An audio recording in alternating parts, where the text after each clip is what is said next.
মধ্যপ্রাচ্য ও দক্ষিণ এশিয়ার ভূরাজনীতিতে নতুন সমীকরণ। সৌদি আরব, পাকিস্তান ও তুরস্ক পারস্পরিক প্রতিরক্ষার অঙ্গীকার করেছে।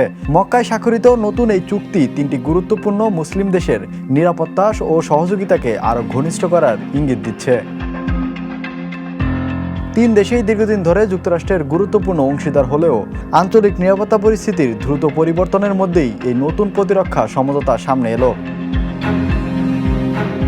বিশ্লেষকদের মতে ইরান ইসরায়েল উত্তেজনা, মধ্যপ্রাচ্যের অস্থিরতা এবং যুক্তরাষ্ট্রের নিরাপত্তা নীতির পরিবর্তন সবকিছু মিলিয়েই সৌদি আরব নিজেদের প্রতিরক্ষা সক্ষমতা আরও শক্তিশালী করতে চাইছে। অন্যদিকে পাকিস্তানের রয়েছে বড় সামরিক সক্ষমতা ও পারমাণবিক অস্ত্র ভান্ডার, আর তুরস্ক ন্যাটোর সদস্য হওয়ায় জোটটির কৌশলগত গুরুত্ব আরও বেড়েছে।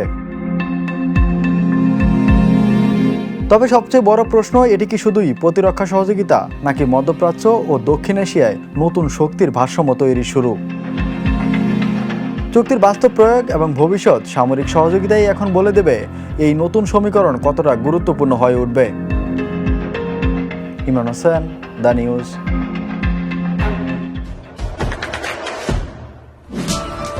দেশে দেশে সবার সাথে দ্য নিউজ।